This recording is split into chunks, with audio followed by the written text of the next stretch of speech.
Good morning. How are you today? All right, you? Good, good. Thank you. Welcome to Introduction to Psychology. So today we will keep talking about personality, and it's a really interesting chapter. Personality. We do have a very unique personality individually, and it will kind of show, even during the day and during the night, and it can be really interesting. And there are scholars who study about personality, why people behave in that way. What makes them, behave in that way. So we've been talking about Freud, psychosexual development, and talking about id, ego, and superego. Do you remember? Yeah. So id, always like seeking for pleasure. I need bread right now. I'm so hungry. No matter what, please give me bread right this moment, right? But superego, around maybe 4 years old, kind of developing as a moral center, and Sarah, that's not right things to steal those bread. So you need to work hard and make money and buy bread. So as between those id and superego, as an ego, you need to make a good balance, good decision. Yeah. So usually, maybe I will work hard. Maybe listen to my mom. Maybe I will get some money and buy bread and eat. But sometimes we have tempted to steal the bread because id keep talking to you. I'm hungry. I need bread right now.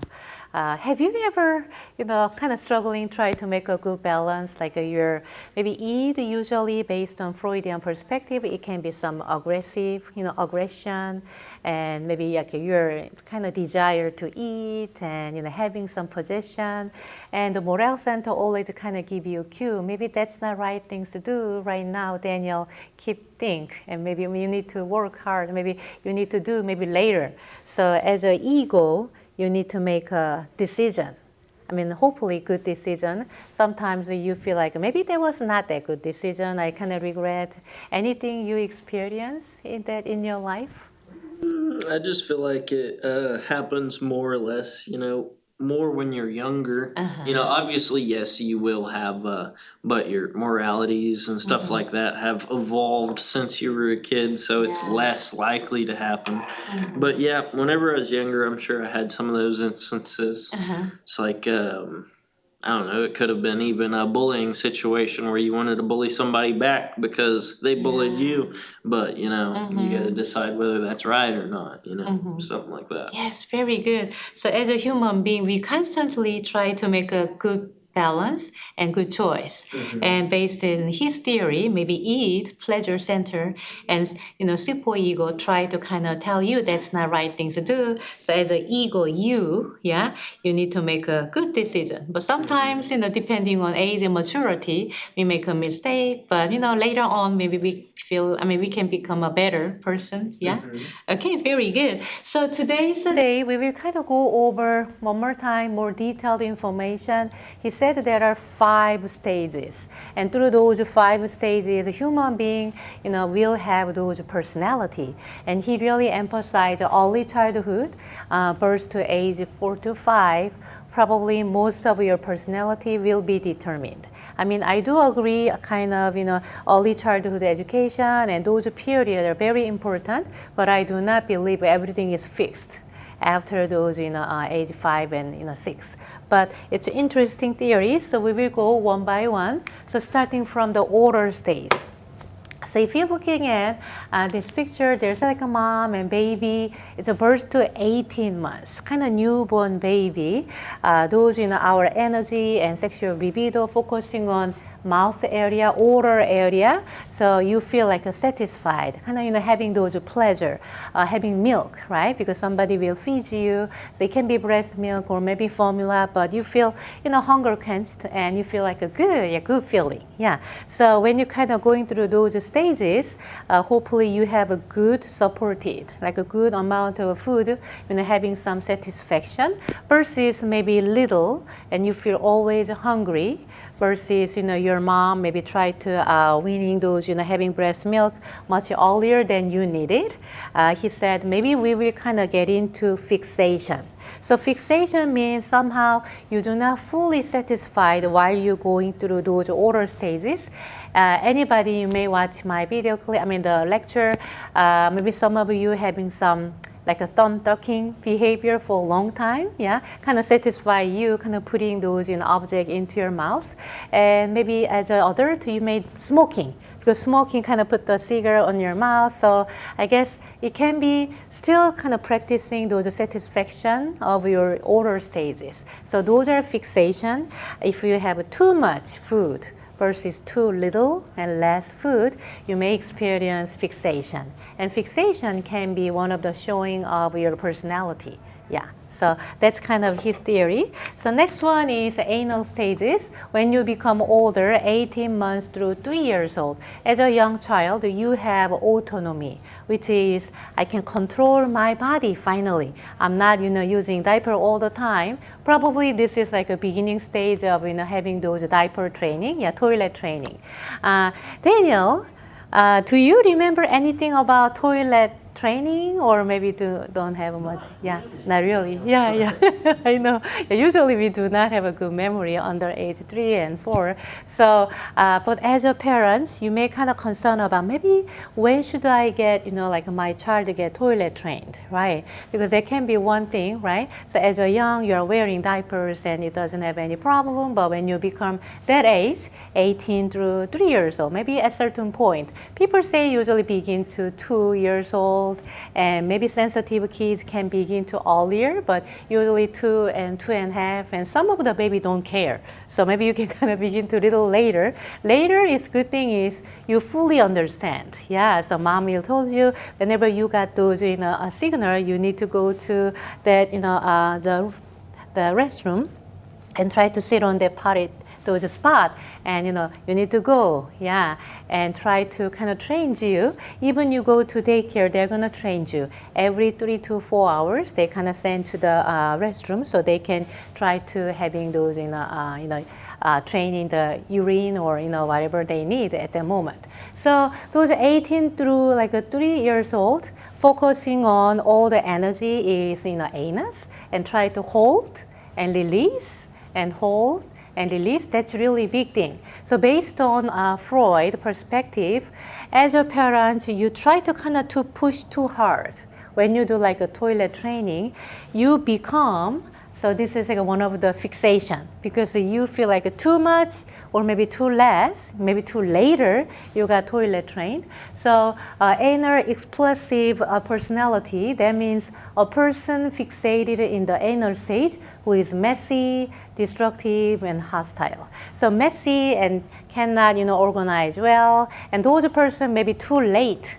You got toilet trained too late. You kind of do so maybe long time, even after 3 years old. So you may kind of showing those messy and not organizing, personality. You may show it as a fixation.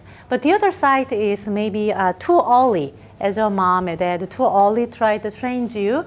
You may become a person fixated in the anal stage who is neat, fussy, and stringy, and stubborn. Because, that's kind of his theory, but it's interesting. So depending on how you satisfy each stage, like oral stage, and anal stage, and phallic stage, you may experience fixation. So too early, too little, that's not good. We need to find a good balance. Just like we need to have a good balance between id and superego as an ego. Yeah. So whenever we go through those stages, fully satisfied, but not too much, and not too less. So don't experience those fixations. So it's an interesting theory. So next stage is phallic stage of development, age-wise, age 3 and 6 years old. So age 6 and 3 and 6, those are more like early childhood. Interesting thing is around age 4, scholars kind of believe moral development more begin to around age 4. So those are period age between 3 and 6, and moral center kind of begin to more fully developing, So here, focusing on the psychological consequences of attraction to the opposite sex of a parent. So as a boy, you love your mom so much. Probably you kind of having those strong bonds starting from the beginning of your life, and you really like your mom and very attracted to your mom, and you want to marry mom. But the problem is you have daddy. So you're really jealous, daddy, and feel like kind of angry. If there's no daddy, maybe I can be with my mom forever. You may have those kind of feeling. So Freud thinks those are Oedipus complex. So as a Oedipus complex, as a situation, the boy, you really like your mom and having a strong relationship with the mom, and you're jealous of daddy. But at the same time, age 4, morale center and morality is developing. That's not the right things to do. If you're thinking about your daddy, you love your daddy too. Yeah. So make a decision. Instead of hate your daddy, you really want to be like your daddy, just like daddy. So those are more like identification. As a boy, I cannot beat them and join them, which means, I wish I can have only my mom as my, favorite person. But at the same time, your daddy is always there, and you love your daddy too. So you more kind of identify as a boy, and you really want to be like a strong boy, just like your daddy. Those are more like an identification stage. But as a girl, you will show Electra complex. It's the same thing as a little girl. People say maybe daddy's girl, right? Maybe you heard about that expression. You have a very strong bond between you and daddy, and you're jealous of your mom because, without your mom, you can marry daddy. Maybe you have a more close relationship with daddy. But age 4, morale center, morality kind of tell you that's not right things to do. You love your mom too, right? So instead of hate your mom, you want to become just like your mom. So those are like a self-identification, become girl, and maybe love your daddy and mommy too. But it's kind of his theory, and he got lots of critics on those. But it's interesting, and as a little boy and as a little girl, showing those Oedipus and Electra complex. So that's interesting, but those are phallic stage of development, age-wise, 3 to 6 years old. So here, after that, after age 6, and maybe up to like 11 years old, those are latency. So latency means when we explain about those libido and sexual energy starting from the water, inner and phallic stages, and now latency, which means there are not much particularly those sexual libido going on. It's kind of taking a break, because as a little child you're so busy learning all different kind of subject. Probably you may join some sports too, like a t-ball and soccer and basketball and football, and you are learning mathematics, social science and all different kind of subject at school. So when you're going through elementary school, your energy is focusing on school rather than sexual or bodily issues. So it's kind of latent, kind of taking a break for a while. And then when you become puberty, which is junior high, and up, and us too, so which is age 11 and 12 and up, we will kind of belong to genital stage. So those are puberty to the adulthood, focusing on mature and other sexual relationship as a boy and girl. You're seeking those as a human being, try to find your partner and boyfriend and girlfriend. So I guess we all try to looking for the right person when you become adult. Those are rekindle of those energy, which is like a genital stage. So it's interesting. Freud believes those sexual energy, depending on where it goes and depending on age-wise, and there are 5 different stages, and it will be influential for your personality development. So far, you kind of enjoy about Freudian perspective, yeah. So let's go to the next one. So next one is a humanistic perspective. We talk about humanistic perspective when we talk about chapter 1, more detailed information, and those Abraham Maslow's those hierarchy of development too. So here, Carl Rogers and humanistic theory of personality, humanistic perspective really emphasize As a human being, we have a really good intention to leave this world. And in order to reach our goal, we do our best and try to work hard to reach our goal. And personal, like a positive growth and self-fulfillment, that's really, our, destiny. Try to kind of, put our all the energy to reach those, status too. So this is kind of a little opposite to the Freud psychodynamic theory, because Freud believes our some lacking part, and focusing on our those animalistic some instincts and aggressive behavior. Those sexual energy will be divided portionally and depending on the age. But humanistic perspective really respect the human being, right? And as a human being, you have a full potential to reach your goal and helping other people and constantly working hard. So humanistic perspective, they really emphasize self-actualization. So self-actualization is you fully become a person you intended to in this world. Positive regard is really important. So positive regard is no matter of what, you are really worthy and you are cared and you are loved. So if you're thinking about those positive regard, warmth and acceptance and love, do you have several people in your mind? So those people, they're not gonna judge you no matter what, even though you did something wrong, still they will be on your side and support you. Yeah. So do you have several person in your mind? Yeah. Pretty much just my closest family, my family, like parents and brother and sister.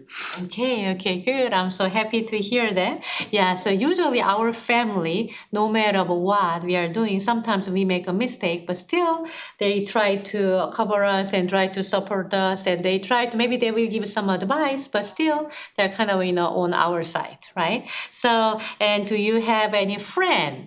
Maybe girlfriend and any friend, very close friend who can kind of fully support you too. Mm-hmm. Yeah. So which is really good feeling. So based on humanistic perspective, we as a human being, we really need those support.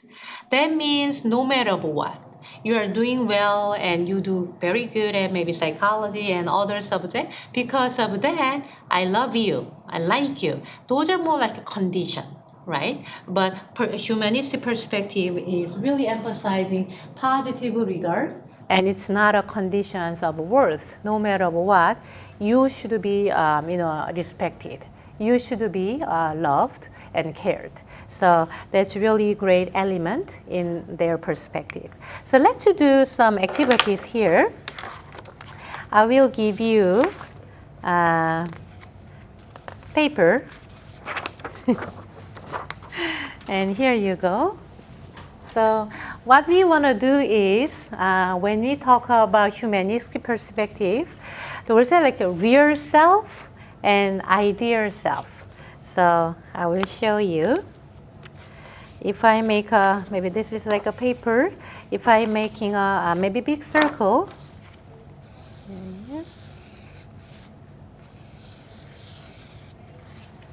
Okay.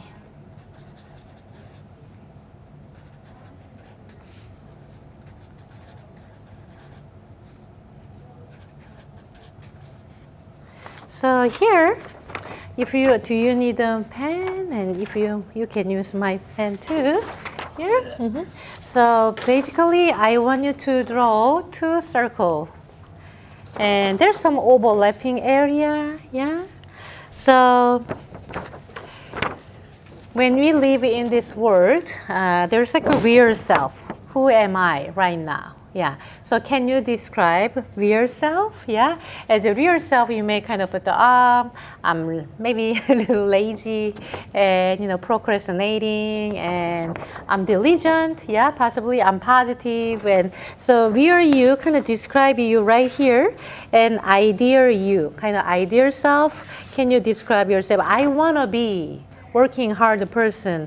I want to be a very diligent person. So hopefully you have a very overlapping area, yeah. it will be good, but it doesn't matter. Some of you, if you kind of draw those circle, there's no overlapping area. That's okay too. So if you don't mind, can you describe? I will give you a couple of minutes and who you are. Yeah, maybe a self-description about who you are, real self. And the other side is ideal self. I wish I could be a nurse. Maybe in my future I will be a nurse, but not now here. I'm taking classes. Yeah, that's a real you, right? So real self and ideal self.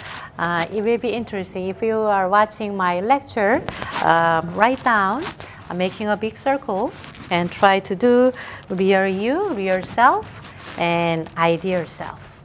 And try to see if do you see any overlapping area, or it's okay if there's no overlapping area.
Okay, I know you're still working on those.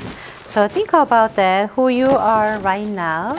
And you, as one of the assignment was, visualize your future too. So visualizing your future can be ideal self too, right? Ideally, I want to be a teacher, but now I'm taking all different kind of, basic general education classes. That's okay too, yeah? So if you work on that, real self and ideal self, do you see any overlapping area? Those are congruence, match between real self and ideal self.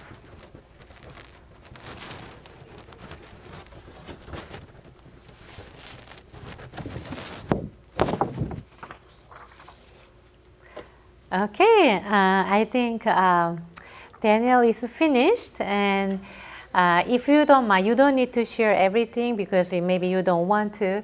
Is there anything, is it okay to share with us? Maybe real self versus ideal self? Yeah? Okay, okay. So can you share with us maybe first real self? Yeah? So I put on the real self procrastinator, and then straight across from it for ideal self I put task oriented. Okay. And then I put lazy on the left side, which is real self, and then energetic on the ideal self. And then I put introvert on real self, extrovert on the ideal self. Hard worker when I want to be on my real self, and then hard worker at all times on the ideal self. I put student on the left, nurse on the right, and then in the middle I just put friendly, honest, caring, loving, big heart. Yeah. Thank you so much. I think those overlapping part is more important than working hard and Yeah. those parts. So I really appreciate you, and I know you're a good person and kind of show that those overlapping area too. And I know those several of those real self it can be fixed, right? And I know you're working as a full time and working as a full time student. It keeps you very tired, I guess. So maybe you can kind of reduce one of those. Yeah, possibly in the future, you may become more energetic and become more outgoing because that's energy, right? So you're working so hard constantly and doing taking classes. You don't have much energy to share with other people because you are enough with those handling all the juggling all the stuff too. So those are congruence when you're having those overlapping area match between real self and ideal self. So if you have more congruence, you are more psychologically kind of healthy and wellness kind of toward more. But some of you, I know, it's kind of a separate. Your real self is right here and your ideal self is right here. If there's no overlapping area, it can be really hard, unhappy, not satisfy your life, right? Yeah. So based on their theory, those are more humanistic perspective. We really need to have those unconditioned, worth and support. Yeah. No matter what, there should be at least one person who supports you and love you and carry you, and you are really matter to me, right? Those are, their basic theory, and based on those, we are building and form our personality. So critics, I mean, every theory got some critic. It's too optimistic and naive, and not scientifically, like they did any experiment. It's kind of their assumption. So, every theory got some critic, but we are focusing on some strengths. So those are strengths, maybe those humanistic perspective is really respect the human being and try to, believe and give us some hope. As a human being, you have a high motivation to live in this world, putting your individual purpose of a life and try to, using some self-actualization. Yeah. So do you kind of agree with that, Daniel? As a human being, when we are born in this world, all the human being, you feel like we have a purpose of a life and try to kind of put our effort toward that, or maybe some of them, they feel like they don't care. How do you think? I think more times than not, people feel like they should have a purpose in life and try and find that and decide on their own what they think their purpose is. And then there also are some people that probably don't see that they have a purpose in life. But I think overall, yeah. Yeah, overall, and when you become mature enough, you have those purpose of life. Yeah, very good, very good. Okay, thank you so much. And let's go to the next one. So next to theory, they really focusing on the behaviorism. So those are like a behavior theory of a personality. We've been talking about behaviorism, which is Pavlov dog and classical conditioning, operant conditioning. Basically, when you listen to my lecture, I'm gonna give you one candy. Would you like to listen to my lecture? So try to change your behavior because there's some reward.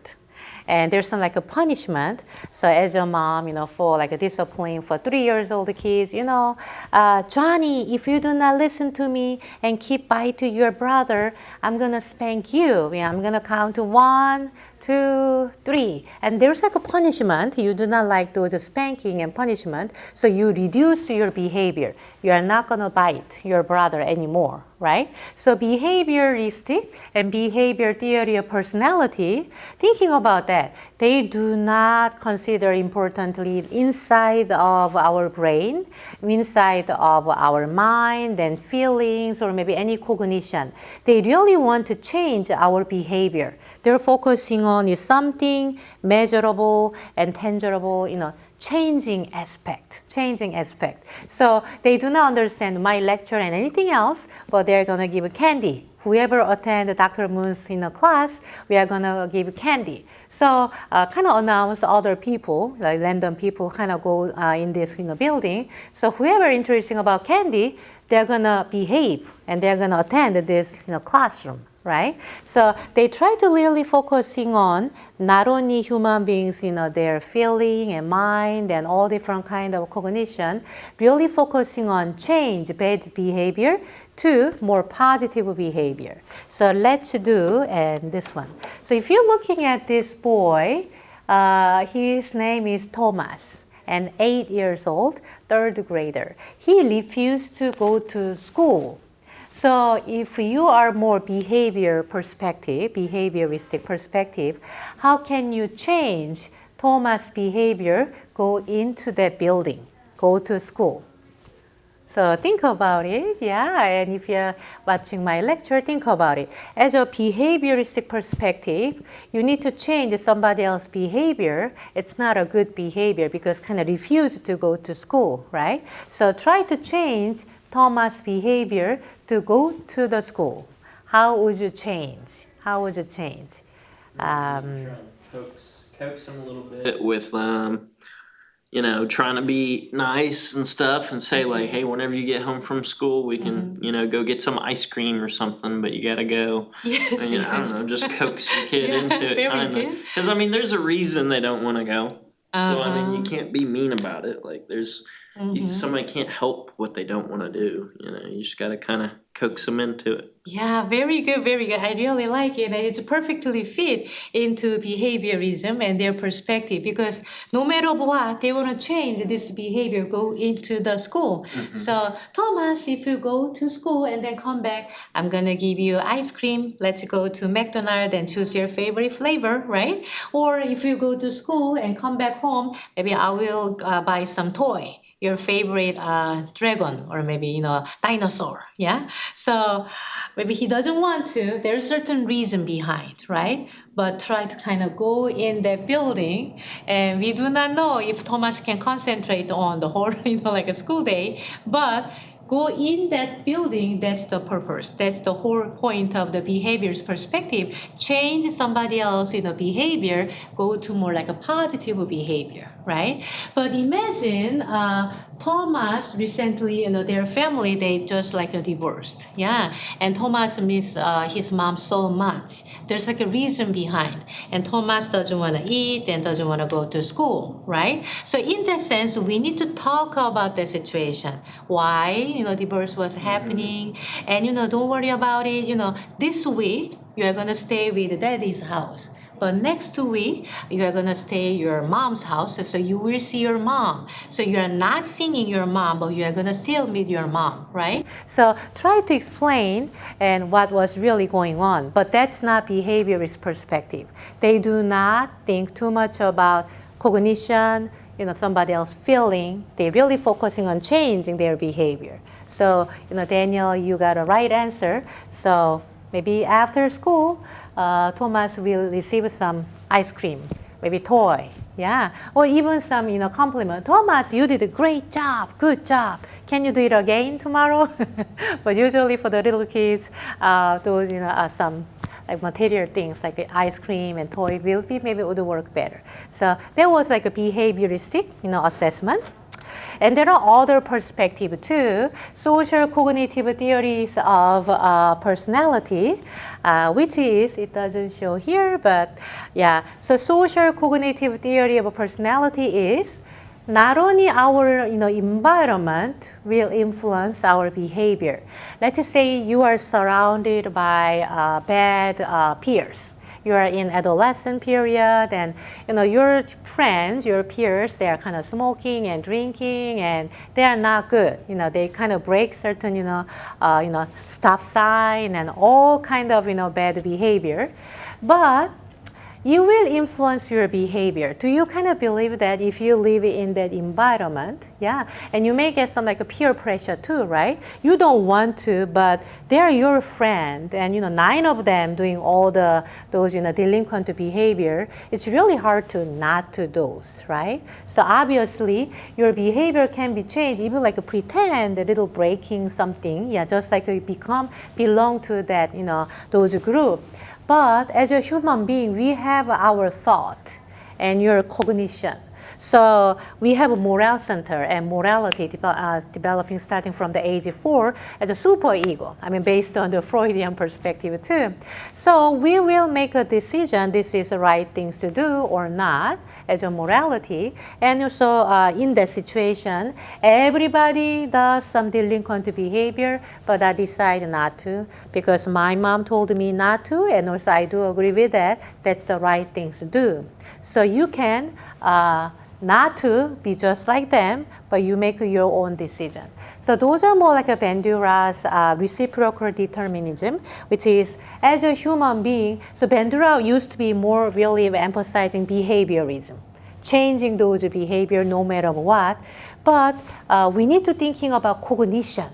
So the Thomas case, right? I mean, we really want to give a good advice. Thomas, you need to go to school. So I will give you ice cream when you come back. But I guess instead of giving ice cream, we need to talk to Thomas. What was really happening to him and try to help him, like a cognition, feeling, those emotion part, right? So we need to kind of add your cognition and thought. So even if all your friends doing some wrong thing, you can make a decision as a human being. Yeah, you use your own cognition and decision making. And he kind of put a very important concept, self-efficacy. So self-efficacy means you believe you can do it. If you put more effort, you can do it. For example, maybe you didn't do well this exam. Yeah, somehow you got 75, but still you do believe yourself. If I study more and focusing more about the lecture, maybe next time I can do like a better, much better, maybe 90 and 95. Do you have those faith toward you, Daniel? Kind of self-efficacy, like I can do it, like a capability if I put more effort. Typically, I'm just more worried than anything, and I try and do it. Okay, I okay. don't know. I mean, at times, yes, but most of the time, I'm just kind of hoping I can do it. Yeah, yeah, I'm yeah. not like Thomas the Train. I think I can. I think I can. Yeah, so those are important concepts, self-efficacy. Since we are talking about self, yeah, who you are as a part of humanistic perspective, so Bandura really emphasizes self-efficacy. So no matter what, you have, you have a faith on you. And even though right now it's not a good situation, but if I kind of put more effort, I can do much better. So try to believe in you and keep doing your good work. Those are my relating with the self-efficacy. Okay, so let's go to the next one. One of the assignment of this chapter 12, those are in-class assignment 3, yeah. You need to do personality, those tests, yeah. Daniel, have you checked those chapter 12 personality, those assignment? Not the personality one, no, ma'am. Okay, no problem. So it's already there through your Blackboard, so you can post what was your personality, MBTI, those tests, those result, and try to respond one of the classmates. Yeah, or maybe you may have you have a same my personality, those MBTI, or maybe it's totally different. Maybe I agree with you, I feel like that, maybe not, and just kind of respond to the one of the classmates. So that will give you 20 points. But let's do you have a phone right now? Yeah, if you have a phone, we can kind of begin to, if you Google free personality test, that's one of the assignment. So free personality test, and I will show you the website.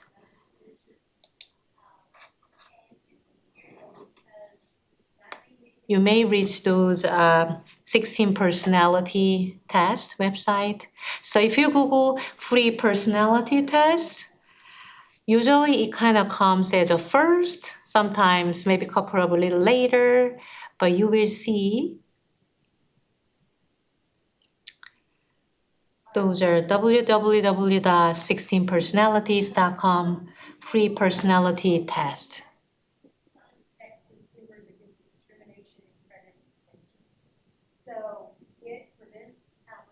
Do you see? I'm on it. You own it? Okay, okay. Yeah, it's kind of easy to, if you Google, a free personality test, usually it comes first, or maybe a little later, second and third. So you click it, yeah, and free personality test.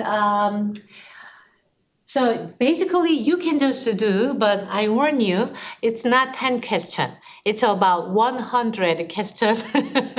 So it will take about 10 minutes. Yeah, 10 to 15 minutes. Yeah, depending on you, how you go fast. Yeah, but yeah, so you can kind of keep doing. So those are, Likert scale. One of the example will be you regularly make new friends, right? And agree, yeah, versus disagree.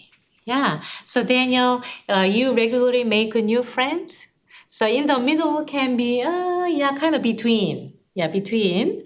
Yeah, and agree versus disagree. Kind of mark it and then keep going and going and going.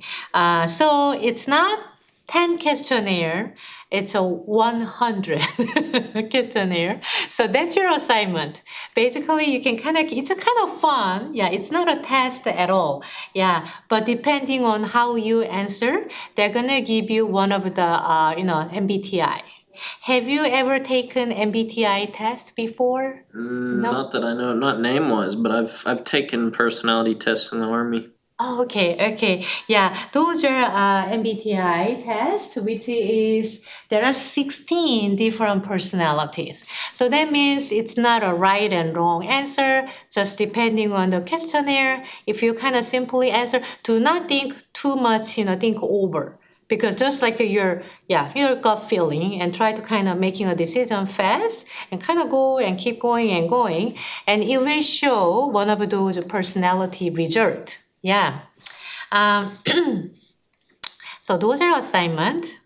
And after that, this Thursday, we will share your personality, those results. And maybe we will talk more about those. So your assignment, your in-class assignment is you go to this website, yeah, 16 personality free test website, and do this. It will take about 10 minutes, 10 to 15 minutes, because there are 100 tests. And let's say you got a result of ESFJ, which is mine, yeah, ESFJ. Then write down post yours, yeah. Based on those tests, I have a ESFJ, and there's an explanation. You are the explorer, maybe you are the adventurers. There's some like definition of each of your personality and description. So you share with us and try to respond to one of our classmates their post. That's your assignment. Yeah, I think you can do it. But due date is not this Thursday. Due date is next Thursday. So you have plenty of time. Yeah, plenty of time. So Daniel, you can keep doing. Maybe not now, but maybe keep doing after this class. Yeah. Okay. So we will talk more about this this Thursday. So here. Okay. This is our last kind of part of theory of personality. So trait theory of personality. If you're looking at this cookie, what kind of cookie is this? Can you get? So oatmeal raisin cookie? Do you like oatmeal raisin cookie? I like them more. I don't like them when I think it's a chocolate chip, but I like them. Okay, I do not like raisin, so I like oatmeal, but probably I'm not gonna put the raisin there. Yeah, chocolate chip cookie is much better to me too. Yeah, my favorite is white chocolate macadamia. Yeah, that's my favorite. But thinking about that, you are making oatmeal raisin cookies. What do we need to make, ingredient wise? Raisins. Oatmeals. Probably oats just to turn into the flour. Yeah, Just oats. Sugars, eggs, butter, vanilla, butter. No water. Maybe milk. I don't know. Yeah, milk and water. And water probably a little bit. Yeah, and maybe any oil. No. sugar, oil. Sure, oil. Okay, yeah. So those are all the ingredients, right? So far, we've been talking about Freudian perspective, Carl Rogers, humanistic perspective, and also Bandura's those reciprocalism, and try to understand the cognition part too, and behaviorism too. So those are other scholars really focusing on why you behave in that way, why human beings kind of behave in that way, what's the behind the reason, try to understand and explain those behind the reason. But this one is a little different. Trait theory of personality, they just want to describe what is it inside of ingredient of oatmeal raisin cookies. Those are made of us as a personality, right? So those are kind of what are the ingredient of oatmeal raisin cookies. That's the ingredient of the personality. So trait is stable element of a personality that influence our thoughts, feelings, and behaviors across the most situation. So let's do it. Try to make some adjectives describing human beings, starting from A. Anything. I'm really angry.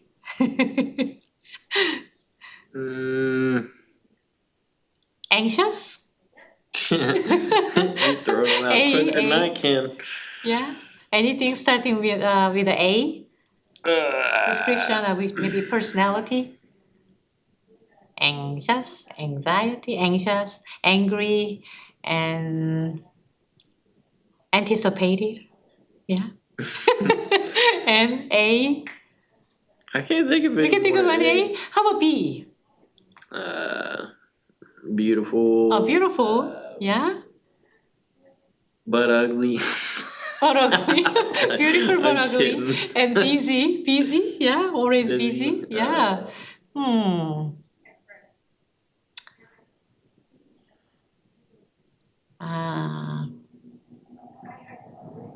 I don't know. How about C? I went straight to cute.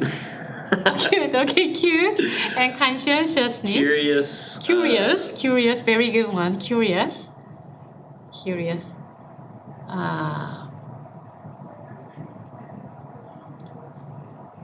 No C? How about D? Dangerous. Dangerous. Okay, dangerous. Doubtful. Deliberate. Dainty, kind of. Yeah. Dainty. Yeah. And D. Diligent. Yeah, diligent. Yeah, the delicate. And the A, B, C, D. Delirious. Delirious. Okay. A, B, C, D, and E. Ecstatic. Ecstatic and excited. Yeah, excited. And energetic. Exuberant, yeah. And energetic. And E. No, that's I. Yeah, intelligent, yeah. But that's not E, it's I. E. Extroverted. Extroverted. Yeah, extroverted, yeah. Extra tall. Extra tall. I don't know. E's Okay. Easy. Kind of easygoing. Yeah, easygoing. Yeah, easygoing. Okay, so it's fun, Daniel and I. It's fun. I thought Daniel may be much advanced than me, but I feel like I'm pretty much the same level with him. So I'm so happy for that.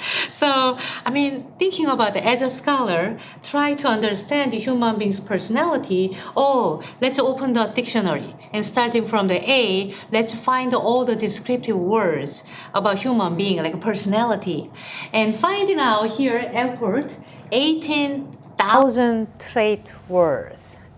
Probably they are using similar method. Daniel and I did, like starting from A and up to E, yeah. And 18,000, that's too much. How would you analyze? Depending on the personality and all things, right? And later on, Cattell, there are 16 trait clusters. like a chunk, like a cluster, some grouping.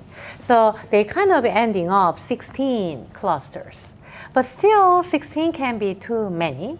And later on, Costa and McRae, we want to say 5.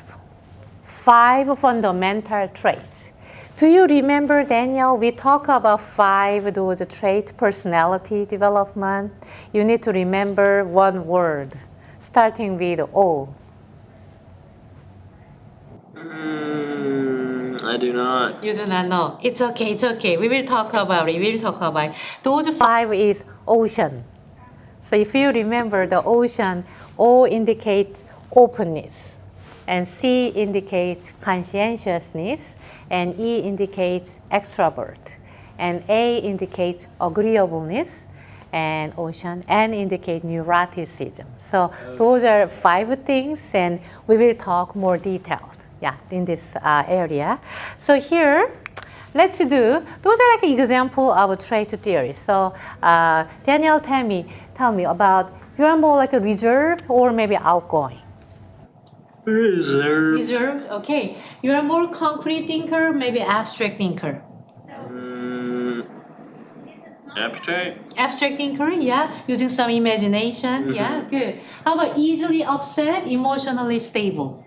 Depends. Depending on the situation, I agree with you. How about submissive or maybe dominant? Dominant. Dominant, okay. How about serious versus happy-go-lucky? Happy-go-lucky. Happy-go-lucky. You are shy or bold?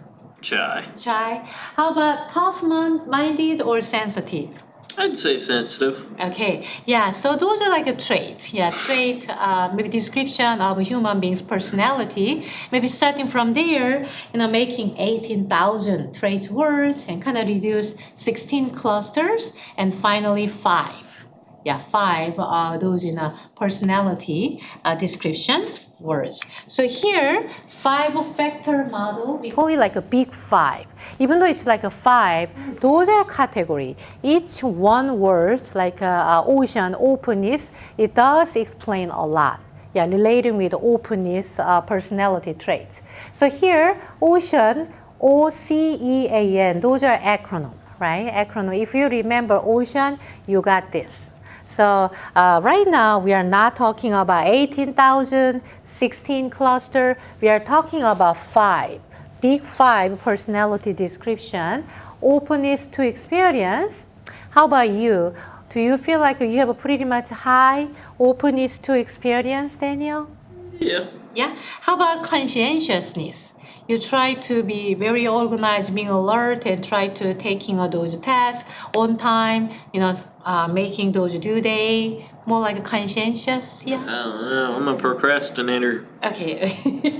And third one is extroversion versus introversion. So you feel like you're more kind of between toward more introverted? Yeah, I'm closer to introvert. Okay. How about agreeableness? You kind of support other people's opinion easily, or you feel like a kind of doubting and criticize and That depends. Depending on. I mean, I'd say I'm agreeable if they agree with me. Okay. I don't know. Okay, very good, very good. How about neuroticism? Are you struggling some like a psychological, maybe sensitively, maybe depression, anxiety, and any kind of thing? You don't need to answer, but depending on that, it can be high, showing high neuroticism versus not. So next one is more detailed information. High and low levels of big 5. So based on their theory, we don't want to say, you have neuroticism, you have openness, you have agreeableness, but you do not have extroversion or consciousness. It's not yes and no. Those are more like a level. We do have maybe all of those, but kind of little less, and maybe some of them kind of high. Those are maybe starting from ocean. Let's kind of tackle starting from the ocean, starting from the O. So here, O in the middle, openness to experience. If you have a high openness, that means curious about new ideas and willing to consider the unfamiliar. Daniel, would you like to try new thing, like even new food and new place, and you have a high kind of curiosity, try to know better and more? Most time. Yeah. So you feel like you pretty much you have a high openness to experience. Yeah. Okay. Good. And O and C, ocean, right? C. So conscientiousness. Those are really important. One of the personality traits, because there are lots of studies done. If you have a high conscientiousness, there are so many positive outcomes. So let's see. High conscientiousness means you are very well organized, methodical, disciplined, tendency to make and execute those plans. So that means you control very well and in a timely manner and try to perform your all the assignment and your task very well organized. So conscientious level wise, then you feel like you are more kind of between two more kind of higher conscientiousness. Yeah, but depending on, I guess. So how I'd would say you lower. lower? I'm not very organized. Okay. Thank you for your honesty. So maybe the low score, maybe I can kind of read for you. Spontaneous and laid back, disorganized tendency not to make or maybe execute those plans. Sounds like me. So we are it's a kind of personality, and we can be honest about those. Yeah. So high maybe conscientiousness versus maybe not that high, maybe low conscientiousness. So let's go ocean O, C, and E, right? So E is here extraversion. So if you have a high extraversion, you have an outgoing, social butterfly, and very talkative. How would you think, like an extraversion? Introverted. Introverted. Okay, let's go to the other side. Introverted, shy, and prefers to be alone. You feel like a more kind of that's kind I'd of be right like right in the description? middle. In the middle. I'm better off by myself most of the time, but Yeah. So maybe you wanna kind of be really maybe in the middle. Yeah. Very good. So ocean, OCEA, agreeableness is the bottom right here. Agreeableness, let's read. If you have a high agreeableness, which means you are cooperative, sympathetic, and easy to get along with. You feel like you have a pretty high agreeableness description, yeah, right? as long as you're not a dipwad. Okay. Yeah, I mean there are some people that I don't know. It's really hard to get along. Yeah, well, I mean, I won't be like straight up rude to them, but I'm not gonna like try and get along with them. Sure. Yeah, me too. So I totally agree with that. Agreeableness. Honestly, I was growing up in South Korea, more like a collectivistic culture. So probably I have a really high agreeableness. Even though I do not like them much, I just kind of, at least kind of nodding and try to support somebody else's opinion. And if it is not 180, degree, wrong, or maybe, if kind of, maybe I try to support, and try to respect, because I kind of, raised in that way. So probably I have a very high agreeableness comparing to anybody else.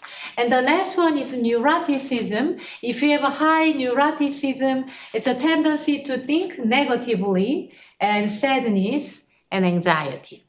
So you don't need to raise your hand. So the other side, low score, emotional stability, secure even under stressful conditions. So if you're thinking about other, four big five, among those big five, except neuroticism, if you have a high extroversion, high openness to the experience, high conscientiousness, and high agreeableness, pretty much there's like a good outcome.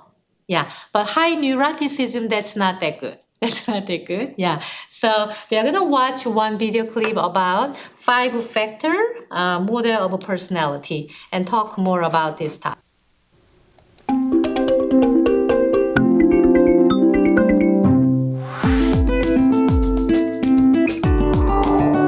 The 5-factor model of personality kind of define the makeup or the personality of an individual. The 5-factor model personality is the reason why a personality is the way it is based on 5 traits. The 5 traits of the 5-factor model of personality are neuroticism, extroversion, openness, conscientiousness, and agreeableness.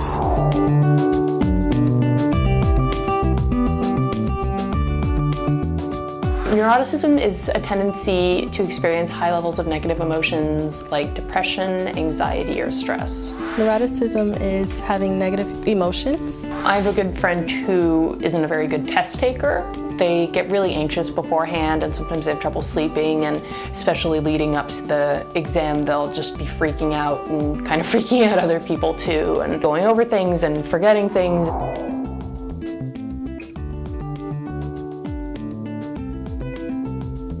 Extroversion. So this is the tendency to be socially outgoing. An example of extroversion is I have a friend that I was introducing to another friend group last week. When I did, they immediately got along and they were the life of the party and everyone loved them. Extroversion could be very helpful in life because it can help lead you to meet new people, which can then further develop into new experiences and new connections with other people.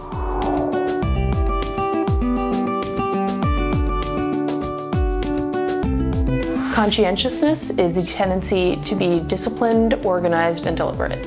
The student who is always prepared for every test and makes a million flashcards and studies them according to a timetable and is very organized and precise in their routines and their studying and very focused is an example of someone who is very conscientious. Conscientiousness can be helpful in life by keeping you organized and well-maintained to where you don't have to scramble around.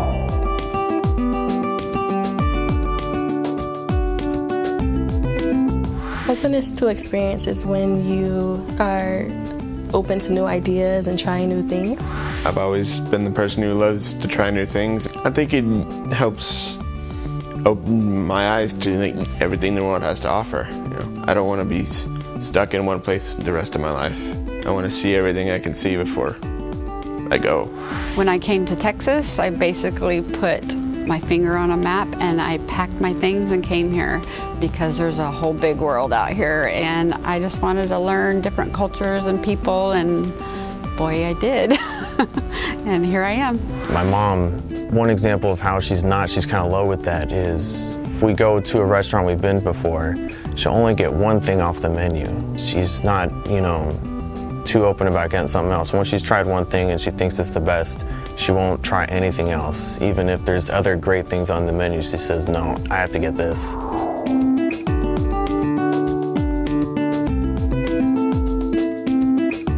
Agreeableness. That person is more likely to go with the flow. They'll, kind of comply with everyone and comply with what's happening around them. I don't like to argue with other people. For example, I went to a restaurant and it was super crowded and the waitress was kind of all over the place. And I think she kind of forgot about me for a second, and then she came back and apologized, and instead of getting mad or angry or leaving, I just kind of stayed and told her, I understand. Agreeableness can be helpful by, let's say all 4 of your friends are in the back of your car and they all want to go get pizza, but you want to go get Chinese food, but you're the driver, so you have a final say. It might be beneficial to just go get pizza to help the group just stay together.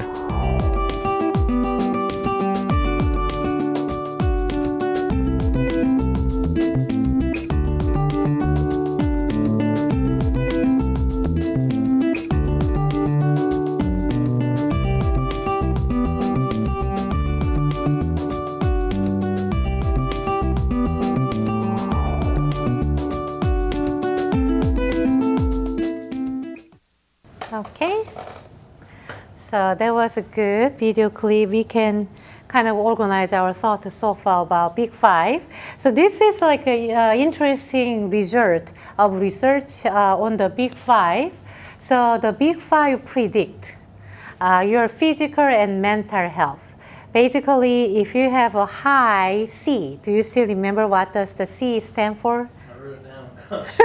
Very, very good. So if you have a high conscientiousness, you may have having better mental health and maybe physical and mental health, comparing to low C, like a conscientiousness. And high N, neuroticism, yeah, that's not a good sign. High neuroticism means high physical illness. Yeah. The second one, your grade, it's interesting, like maybe junior high and high school, they kind of test that. If you have a high C, conscientiousness, how about A? Agreeableness. And how about, oh, bless you, bless you. How about high O? Openness to experience. Yes, very good. So if you have a high conscientiousness, agreeableness, and openness, you have a high GPA. Do you kind of see why is that? Because you're very well organized and try to open the new knowledge and, like agreeable. Maybe if your teacher told you, you need to study maybe for 1 hour per day, and you agree and try to do your study. So probably you have a high CAO, you have a high GPA. And high C, so you may kind of notice there are so many high C and consequences, right? High C, high conscientiousness, academic motivation. If you have a high conscientiousness, you have a high academic motivation. Let's see other things. Your job performance. If you have a high C, conscientiousness, positive with every kind of job.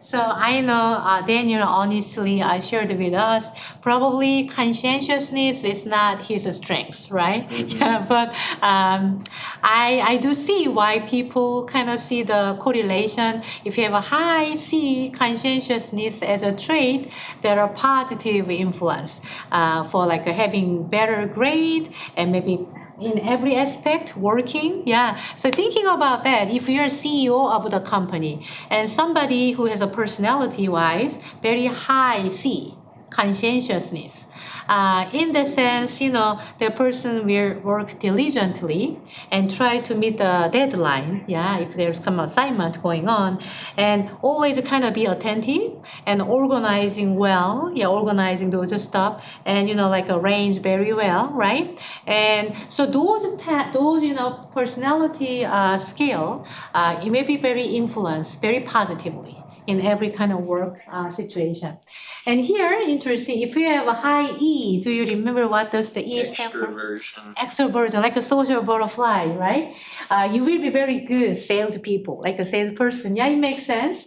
And if you have high O, openness, yeah, and high O and high extroversion, easily got trained for a new job because it's a new place, and if you're not stubborn at all, right? You kind of immerse in the situation, adapt so quickly in a new situation. So I think it's kind of agreeable, and you are satisfied with your romantic relationship. I think this is interesting. Maybe you need to talk about it. We need to talk about it. So low neuroticism, easily disturbed and maybe angry and so negative. It should be low, low. And high ACE. A means agreeableness, yeah, and C means conscientiousness, and E means extroversion. So maybe write down, everybody, if you're watching my lecture, write down what is most important things having some good romantic relationship. Yeah, it doesn't matter. Do not think about focusing on those, big five, but what would be like the most important thing? Having good relationship with somebody else if you're in romantic relationship. So write down, maybe on that paper.